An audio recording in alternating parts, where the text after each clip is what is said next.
Good morning, students. I am Raman Chaudhary from Bharat Study Circle and I am teaching you social science. Let's start first chapter from geography. This is chapter 1 from geography, resources and development. यानी resources क्या होते हैं और उनका development किस तरीके से होता है उसके बारे में इस लेसन में पढ़ेंगे. तो let's discuss objective type of questions. Question number 1. For converting gift of nature into a resources, a man requires.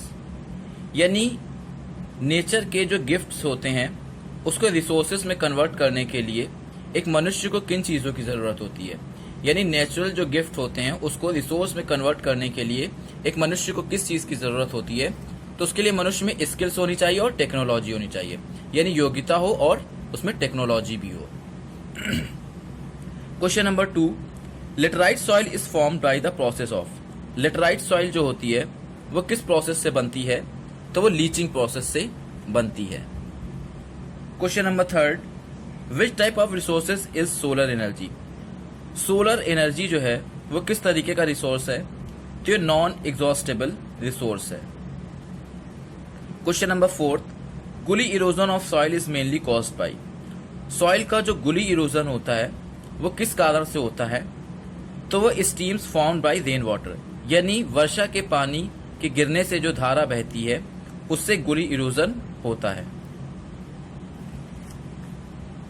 Question number 5. Which one of the following can lead to soil erosion. Soil erosion का एक बड़ा कारण क्या है. Answer is deforestation यानी पेड़ों को काटना. Question number 6. Which one of the following type of resources is iron ore. Iron ore जो होती है वो किस तरीके का रिसोर्स है या कैसा रिसोर्स है. Answer is non renewable. ये नॉन रिन्यूएबल रिसोर्स है iron ore. Question number 7. Soil erosion is in the state of Punjab is due to which one of the following reason. Punjab में जो सॉइल इरोजन होता है वो किस कारण से होता है. तो ओवर इरिगेशन यानी ज्यादा सिंचाई कर लेने से भी वहां का सॉइल इरोजन होता है. And this is very short questions from chapter 1 from geography. Question number 1. How can the resources be divided on the basis of exhaustibility. Exhaustibility के बेसिस पर जो रिसोर्सेज होते हैं संसाधन उसको कितने भागों में बांटा गया है. तो पहला है रिन्यूएबल एंड सेकेंड है non renewable. Question number 2. Which type of resources iron ore belong to. Iron ore जो होता है वो किस तरीके का रिसोर्स है. तो वो नॉन रिन्यूएबल रिसोर्स होता है. Question number 3. Classify the following as biotic and abiotic. कौन से इसमें बायोटिक होते हैं और कौन से अबायोटिक होते हैं. मेटल्स और फौना में मेटल्स जो होती हैं एबायोटिक होती हैं और फौना जो होता है वो बायोटिक होता है. Question number 4. What is the total geographical area of India. India का टोटल ज्योग्राफिकल एरिया क्या है. तो 3.28 मिलियन स्क्वायर किलोमीटर ये इसका टोटल ज्योग्राफिकल एरिया है इंडिया का. Question number 5. What is gross sown area. Gross sown area क्या होता है. This represent the total sown area once in a particular area. तो टोटल सोन जो एरिया होता है एक पर्टिकुलर एरिया को शो करता है एक पर्टिकुलर ईयर में. तो ग्रॉस सोन एरिया जो होता है एक पर्टिकुलर एरिया को एक पर्टिकुलर ईयर में शो करता है. जितना भी सोन होता है जितना भी बुआई की जाती है जितना भी फसल लगाई जाती है उसको शो करता है. Question number 6. Name any two state which have highest percentage of net sown area. कौन कौन से स्टेट्स हैं जहां पर नेट सोन एरिया सबसे ज्यादा होता है. तो वो आपका पंजाब एंड हरियाणा. यहाँ पे सबसे ज्यादा बुआई होती है तो वो आपका पंजाब एंड हरियाणा है. 7 question. Name any two state which have very low percentage of net sown area. कौन से स्टेट्स ऐसे हैं जहां पर बहुत कम नेट सोन एरिया होगा. तो अरुणाचल प्रदेश है और मिजोरम है. This is question number 8. How much degraded land is represented in India. India में डिग्रेडेड लैंड जो है वो कितनी है। डिग्रेडेड मतलब होता है खराब जमीन। तो आंसर इज 130 मिलियन हेक्टेयर्स, इतनी है। Question number 9, how can the alluvial soil be classified, which one is more fertile. Alluvial soil को कितने भागों में बांटा गया और इसमें से कौन सी ज्यादा फर्टाइल होती है। तो एलोवियल सॉइल को 2 भागों में बांटा गया, खादर एंड भांगर, और उसमें से खादर ज्यादा फर्टाइल होती है। Question number 10, name 2 minerals present in alluvial soil. Alluvial soil में कौन से मिनरल सबसे ज्यादा पाए जाते हैं। तो वह है पोटाश एंड लाइम, यानी कि चूना। Question number 11, which soil is well known for their capacity to hold moisture. किस सॉइल में सबसे ज्यादा नमी पाई जाती है, उसमें ये कैपेसिटी होती है कि मॉइस्चर को होल्ड कर सके। तो वो किस मिट्टी में सबसे ज्यादा ये क्वालिटी पाई जाती है, तो वो ब्लैक सॉइल में पाई जाती है। This is question number 12 from chapter 1 from geography.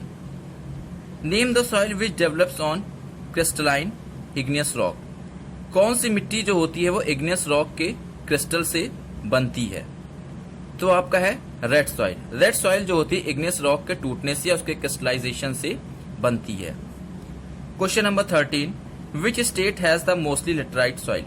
किस स्टेट में सबसे ज्यादा लेटराइट सॉइल पाई जाती है। तो आपकी है कर्नाटका।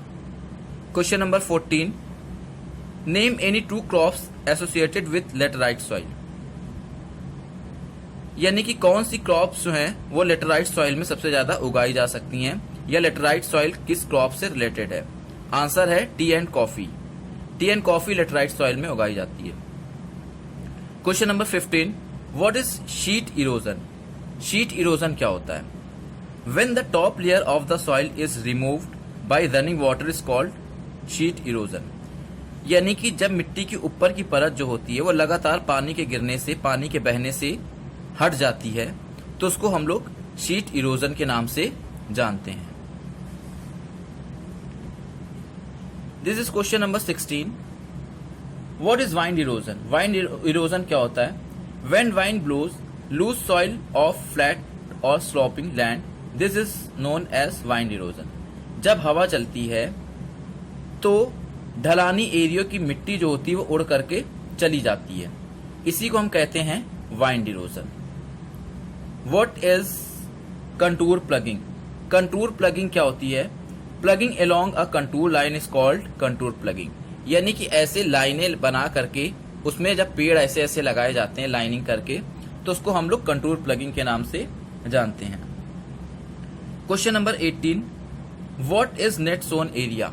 इंडिया का नेट सोन एरिया क्या है, and what is the percentage of net sown area in India. India में नेट सोन एरिया का परसेंटेज कितना है। Area sown once in a year is known as a net sown area. एक साल में जितनी भी बुआई की जाती है उसके टोटल एरिया को हम लोग नेट सोन एरिया कहते हैं। It's percentage is 46.24 in 2008 to 9। यानी 2008 से 9 के बीच में देखा जाए तो इसकी जो परसेंटेज थी वो 46.24 थी। Question number 19, what is gully erosion. Gully erosion क्या होता है। It takes place when running water cuts deep riverines in absence of vegetation। यानी कि गुली इरोजन तब होता है जब लगातार पानी बहता रहे और बहने से वो रिवराइंस में एक कट सा बना दे, जमीन में एक कट सा बना दे, और वहां पे किसी तरीके की वेजिटेशन ना हो पाए, यानी कि किसी भी तरीके की हम लोग कोई फसल ना उगा पाए, तो इसको हम गुली इरोजन कहते हैं। This type of erosion makes soil unfit for cultivation. इस तरीके का जो इरोजन होता है वो जमीन को खराब कर देता है और वहां पर हम किसी तरीके का कल्टीवेशन या किसी भी तरीके की फसल की उगाई हम नहीं कर पाते हैं। Question number 20, mention any 2 man made and 2 natural factors responsible for land degradation. यानी लैंड डिग्रेडेशन मतलब होता है जमीन को खराब कर देना। जमीन को खराब करने के लिए कौन कौन से फैक्टर्स रिस्पॉन्सिबल हैं, मैन मेड और नेचुरल। कौन कौन से मैन मेड चीजें हैं जिससे जमीन खराब होती है और कौन सी नेचुरल चीजें जिससे जमीन खराब होती है। तो मैन मेड में आपका आ जाएगा deforestation and over grazing. Deforestation मतलब पेड़ों को काट डालना, ओवर ग्रेजिंग मतलब ज्यादा जानवरों को छोड़ देना जमीन पर चरने के लिए, उससे जमीन खराब होती है। नेचुरल में क्या हो जाएगा, हवा तेज चले या पानी तेजी से गिरे तो जमीन खराब होती है मिट्टी। What is leaching? लीचिंग क्या होता है? Leaching is the process by which nutrients in the soil are washed away by heavy rains. Leaching एक ऐसी प्रोसेस होती है जब पानी बहुत तेज गिरता है तो उससे पानी में जो इंपॉर्टेंट न्यूट्रिएंट्स होते हैं, जो जमीन में इंपॉर्टेंट न्यूट्रिएंट्स होते हैं वो पानी के साथ बह करके चले जाते हैं। यानी कि लीचिंग एक प्रोसेस है जिसमें जब लगातार पानी गिरता है तो पानी के गिरने से जमीन के अंदर के जो इंपॉर्टेंट न्यूट्रिएंट्स होते हैं वो वॉश्ड हो जाते हैं, धुल के चले जाते हैं। इसी को हम लीचिंग कहते हैं। Laterite soil is develop due to leaching. Laterite soil जो बनती है मिट्टी लेटराइट, वो लीचिंग से ही बनती है। Question number 22, mention any 4 proper farming techniques which can be helpful in conservation of soil. यानी मिट्टी को सुरक्षित रखने के लिए कौन कौन सी टेक्निक्स की जाती हैं, उनके नाम बताने। तो आंसर है एक स्ट्रिप क्रॉपिंग, शेल्टर बेल्ट और कंटूर प्लगिंग और टेरेसिंग। ये प्रोसेस है जिसके थ्रू सॉइल को कंजर्व किया जा सकता है या सुरक्षित किया जा सकता है। This is short question answer from chapter 1 from geography. Question number 1, what are biotic and abiotic resources? Biotic और एबायोटिक रिसोर्सेज क्या होते हैं? Biotic resources are those resources which have life. Biotic resources में वो चीजें आती हैं जिसमें लाइफ होती है, जैसे कि फॉरेस्ट, क्रॉप्स, एनिमल्स, बर्ड्स। ये सारी चीजें हैं जिनमें लाइफ होती है, लिविंग चीजों में काउंट किए जाते हैं। Abiotic, it includes all non living things. Abiotic में सारी नॉन लिविंग थिंग्स को इंक्लूड करते हैं, जैसे कि लैंड, वाटर, सॉइल, मिनरल्स। ये आपकी होती है नॉन लिविंग चीजें, तो इनको अबायोटिक में काउंट किया जाता है। Question number 2, what are the renewable and non renewable resources? Renewable और नॉन रिन्यूएबल रिसोर्सेज क्या होते हैं?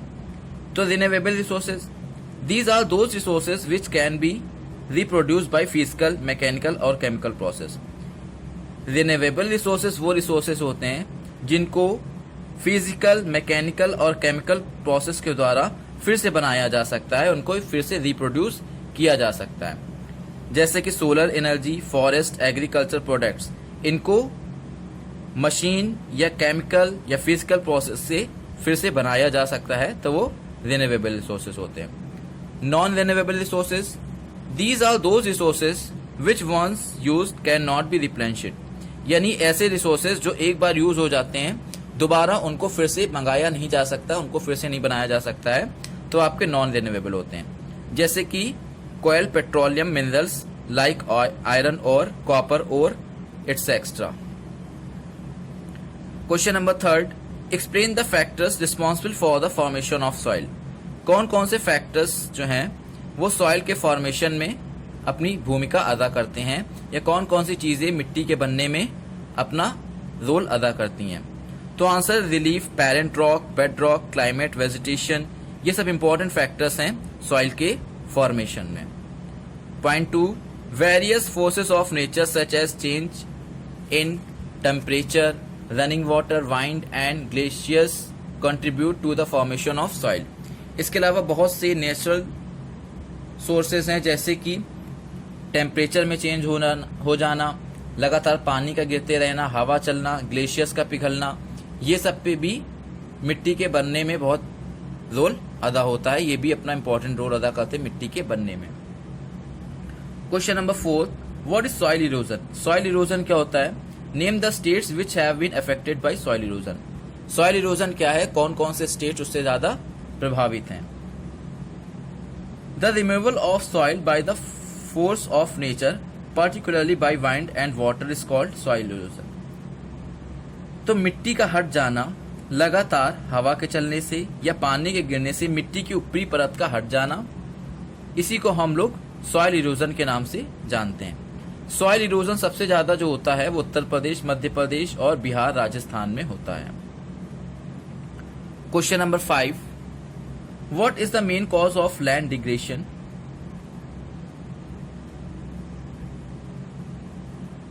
इन Gujarat, Rajasthan, Madhya Pradesh, how can it be checked? Explain.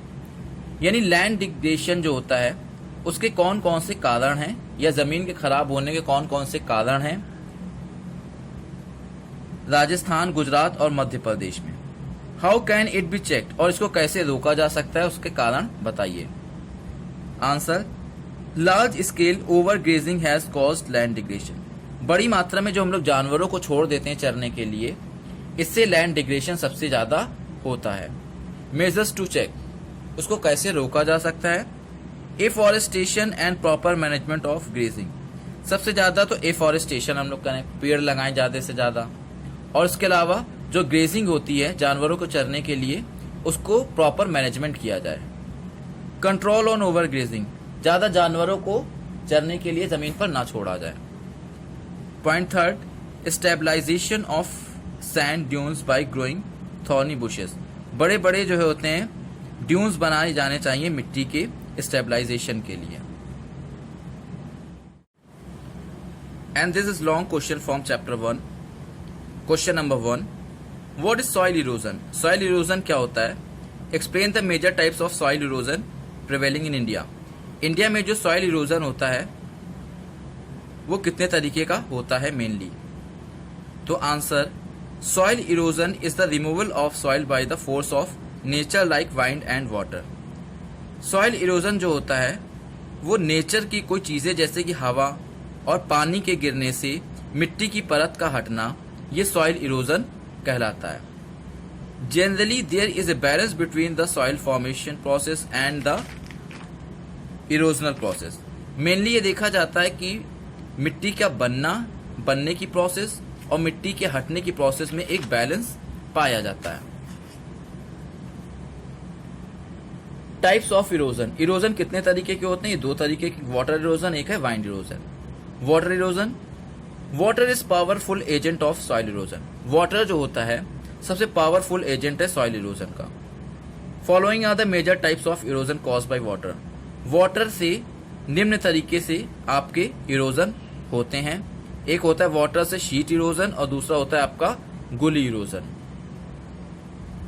Wind erosion क्या होता है, हवा से होने वाला erosion. Wind is also very powerful agent of soil erosion. Wind यानी कि हवा जो है एक पावरफुल एजेंट है सॉइल इरोजन का। Wind can lift the available top soil from one area and deposit in other area.